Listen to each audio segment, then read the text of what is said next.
Have you ever been in an argument at work, with your partner, or in any tough conversation, and instead of fighting back, you see that your eyes are filling with tears? And it's not that you are weak or sad, but your body just betrays you.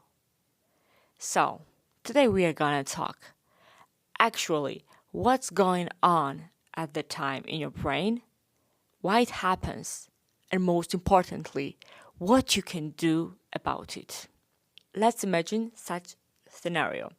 You have conflict at work, or your partner tells you something that you feel it's unfair to you, or for example, you are at the last stage of your job interview and they offer you the salary which is way less than the one you expected them to offer you, okay? So, that all those three things are the same for your brain. In the brain, we have such thing called amygdala, which is responsible for our emotions. And mostly it's like an alarm system in our brain. Whenever our amygdala sense emotional threat, it starts this alarming noise in our brain and it reacts fast and loudly, right?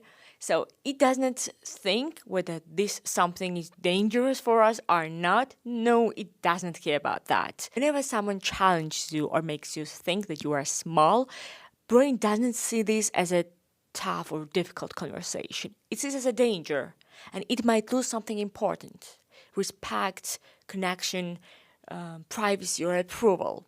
Now, we have another part of the brain called prefrontal cortex, which is the calm and logical side of the brain. So this is the one which is responsible for the clear arguments during conversations, and it has the ability when in tough conversations to say, hey, wait a minute. This is why I think that you are wrong, with clear reasoning. But you know what's the problem? Well, amygdala is way faster than your prefrontal cortex. So, before prefrontal cortex just forms even one sentence, our amygdala has starting saying that, hey, no time for logical reasoning, something is wrong, and your body starts reacting. This is called the stress response.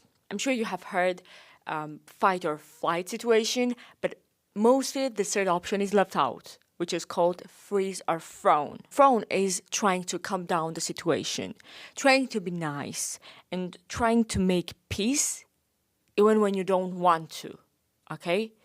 And even crying is part of the frown, is part of the reaction of your body. Now, you might be thinking, but why does my body do this? And why other people don't cry in arguments? And you're right. Some people cry, some people don't. You know what's interesting? That's not something we begin in our adulthood. It goes back to our childhood. If you were raised in a family where talking back to your parents would make them angry, or they would yell at you, or they would ignore you when you try to express your emotions, your brain learned something interesting, that conflict isn't safe. So instead of learning how to argue back and stand your ground, you learn something, that crying makes you safe. Crying makes them stop yelling, so you will be safe.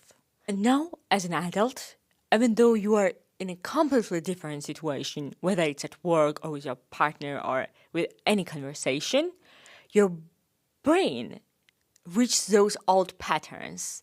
And it's like, oh, we have a conflict? Okay, I know what should we do. Let's cry. Crying solves the conflict. Therapists call this emotional conditioning, and it's like our nervous system, it's a habit that our nervous system learned a long time ago. The most important thing is to understand that you are not weak. You are just responding the way your brain was trained to respond to such events. Okay. Now the most important question we have to answer: what can we do? Can we learn to stay calm and speak up during conflict instead of crying? Yes. we can. That's what we're going to do now. First one, buy yourself time. What does it mean? You might have heard it a lot of time, but it works. Take a deep breath. What it does, it tells our amygdala that just calm down, we are safe. No one tries to kill you. Second one, name what you are feeling. Scientists call this affect labeling. So, say out loud, I'm feeling attacked now. I feel like my work is not valued. I feel like you are blaming me for something I have not done. Say out loud whatever you feel, okay? And name it. Third one, ground yourself physically. What does it mean? Try to touch your foot on the ground, okay? Try this. If you're at the table, try to put your hand on the table, feel the table. Then think about what's the temperature in the room. We are tricking our brain. It's a very simple thing, but you are tricking our brain. So in that way, when you ask a question, what's the temperature, and it has to think about it.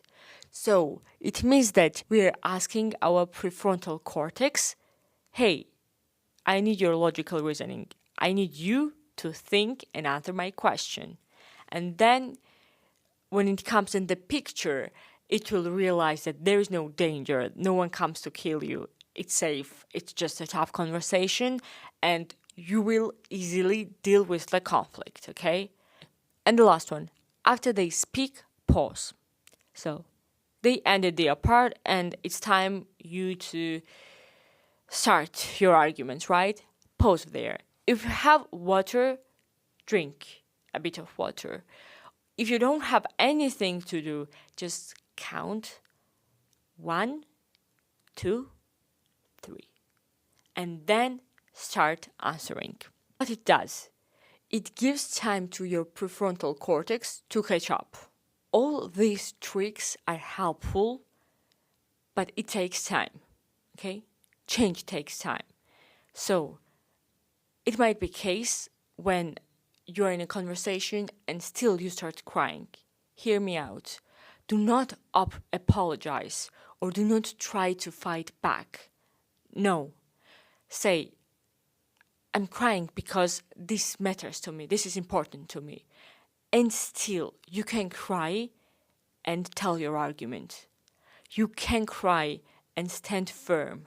In the end, I want you to be patient with yourself. The truth is, you are not going to change overnight. You might try all these techniques and still cry during the next argument. Change takes time. Every time you pause, every time you name the feeling, every time you push through the tears instead of shutting down, you are progressing. And I want you to celebrate the small wins because they add up to something big in the end. Thank you for listening. Take care of yourself and see you in the next episode.